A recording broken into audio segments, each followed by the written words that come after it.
Tuna. This delicious gift from the sea is everywhere these days. But where did they come from? Well, legend has it, in the midst of time, a fierce war erupted between humans and the mysterious creatures of the deep. After a lot of bloodshed and destruction, the humans finally started to dominate the war and reached the throne of victory. Then, the leader of the sea finally decided to show up and offer truce. He didn't come empty-handed. He came with the gift, something that would be the strong knot between the future friendship of humans and the sea people for centuries. The heavenly, delicious, flaky can of tuna.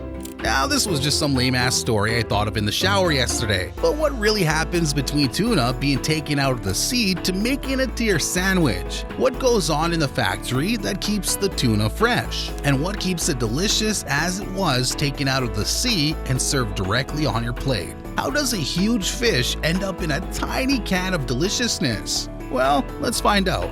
Get ready, because by the end of this video, you'll never look at your tuna salad the same way again. So smash that subscribe if you're excited.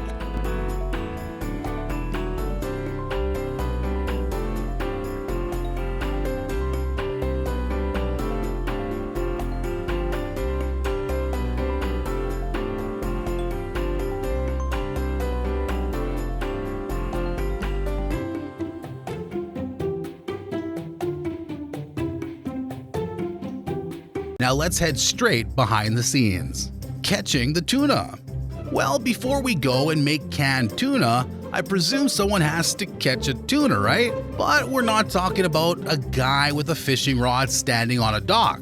Nah, we're talking about large fishing boats. Large boats that go out to sea and sometimes stay at sea for weeks in an attempt at catching the best tuna. These boats employ nets that measure something like the length of a regulation football pitch. Yeah, you heard that right. It's sort of like, where the whole world joined in one gigantic and highly complicated game of Go Fish. And when the nets are full, they reeled them in, and there it is. So, there's a whole lot of tuna just swimming all over, gaping for the next level. That's more than a right, because these guys are professionals. They operate under a strict code of conduct to ensure that they do not overexploit the ocean's resources, which will deny us a chance to keep capturing tuna. Also, most of these companies ensure they do not endanger other sea creatures in the process of catching their prey. Because, let's be honest, nobody wants to find Nemo in their tuna can.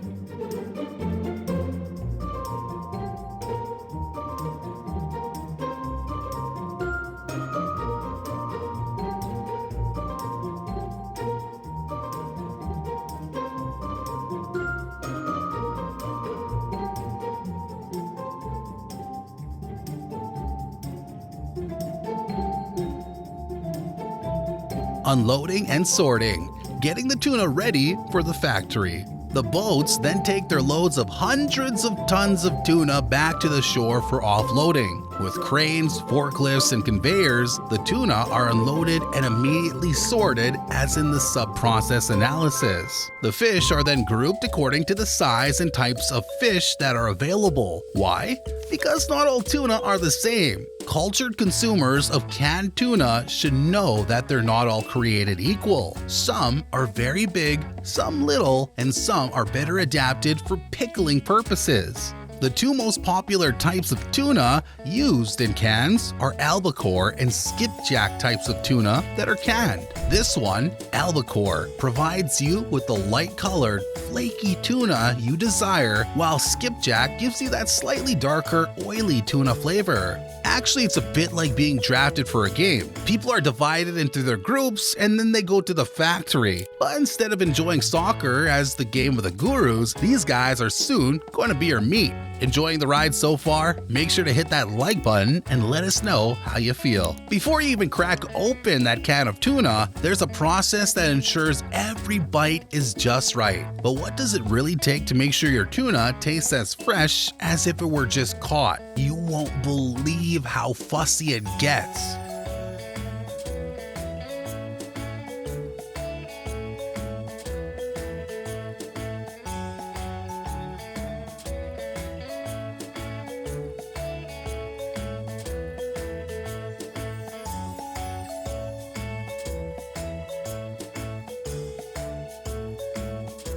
cooking the tuna, the big steam bake-off.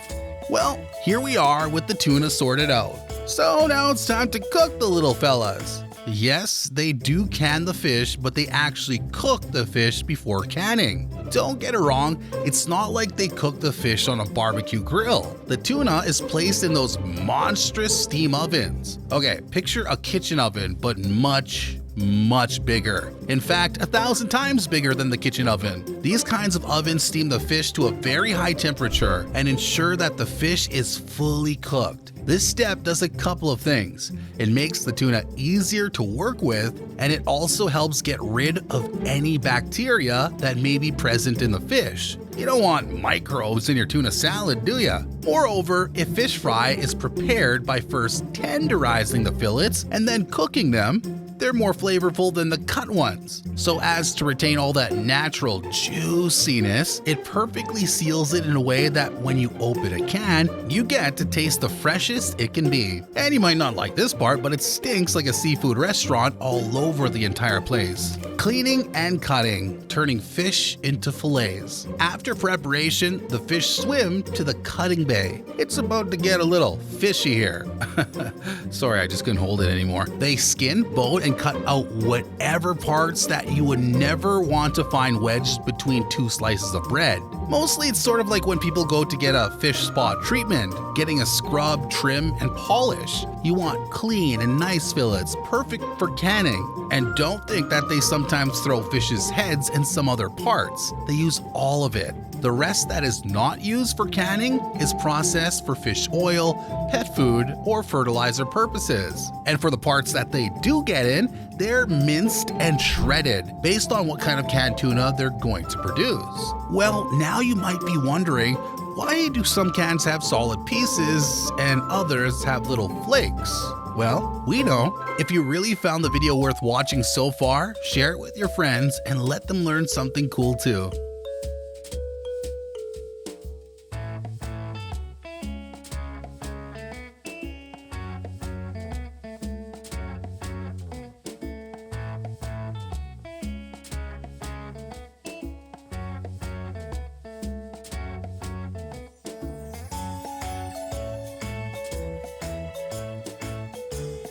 Canning, filling up those famous tins. Time to can it, literally. The cut tuna is loaded into clean empty cans, which are all lined up on a conveyor belt like soldiers in a row. Each can gets filled with either chunks of tuna or flakes, depending on what it's supposed to be. But wait, that's not all. Before they seal the cans, they add a little bit of liquid. Sometimes it's water, and sometimes it's oil. Ever wonder how to differentiate between the kinds of canned tuna on the shelf? It's all about what liquid they put inside. Water-packed tuna is great if you're trying to keep it lean, while oil-packed tuna has a richer, fuller flavor. And then zip, the lids go on, the cans are sealed tight, and they're ready for the next step. But do not think that they just slap on a lid and call it a day. Each can is vacuum sealed to make sure it stays fresh for as long as possible.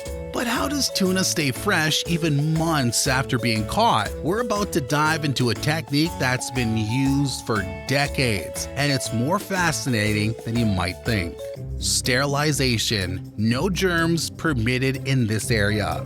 That's not the end of the canning process though. Before they're shipped, they go back to the big steam oven one final time. This time, it's tightly sealed, and the purpose of that is to ensure that nothing unpleasant grows inside the pot. In a way, it's like dousing the cans in some very hot water for a very short time. They're heated at high temperatures for some time in order to eliminate bacteria, or to ensure that you're using that canned tuna, or to ensure that you are using that canned tuna after 6 months or a whole year, and it'll still be safe for consumption and delicious. So in this context, think of it as each can having its own superhero shield where no bacteria can penetrate through. Labeling. It's time to give tuna its style. Then it's the can's turn again. To get their labels, they go further along the conveyor belt.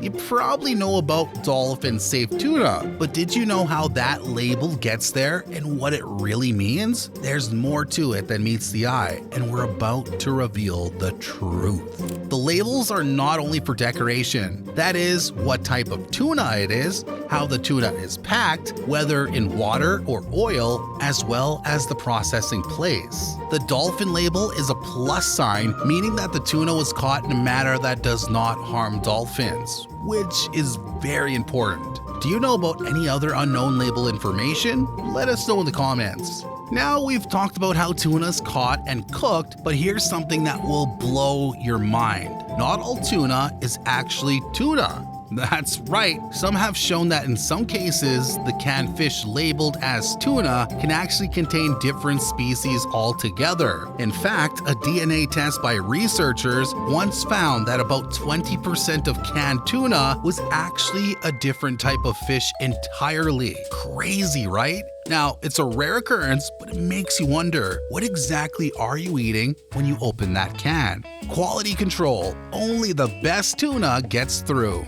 Just like athletes going through training to be the best, so do these cans of tuna. The final step is quality control, where workers check the cans for dents, leaks, or anything else that looks off. They even open up a few cans to taste test them and make sure the flavor is just right. It's like a tuna taste party, but only a few lucky cans get to be taste tested. If something doesn't pass the test, it doesn't make it onto the shelves. Simple as that. No second chances. This means that every can that does make it to the store has been checked and approved, so you know you're getting the best.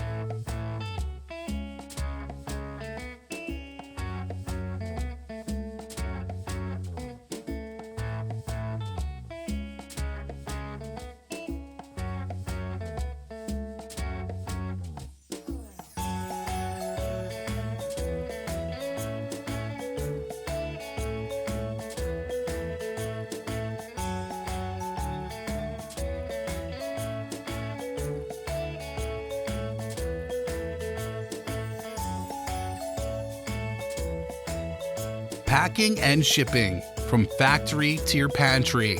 Now, the cans that pass all the tests get packed into boxes and stacked onto pallets. These pallets are loaded onto trucks, which then head to grocery stores all over the country. It's kind of amazing to think that the tuna in your sandwich might have traveled hundreds or even thousands of miles to get to your kitchen. That's one well-traveled fish. And don't worry about freshness. These cans are sealed so tightly and processed so carefully that the tuna inside stays just as good as the day it was caught. So the next time you're looking for a quick snack, you can grab a can, open it up, and know that you're getting top quality tuna. So there you have it, folks. That's how canned tuna goes from the ocean to your pantry. From massive fishing boats to cutting rooms, steam ovens, and quality checks, it's a process that takes a lot of work, skill, and care. Next time you open up a can, you'll know there's a whole story inside, from the ocean waves to your plate. And who knows, maybe it'll taste just a little bit better now that you know where it came from.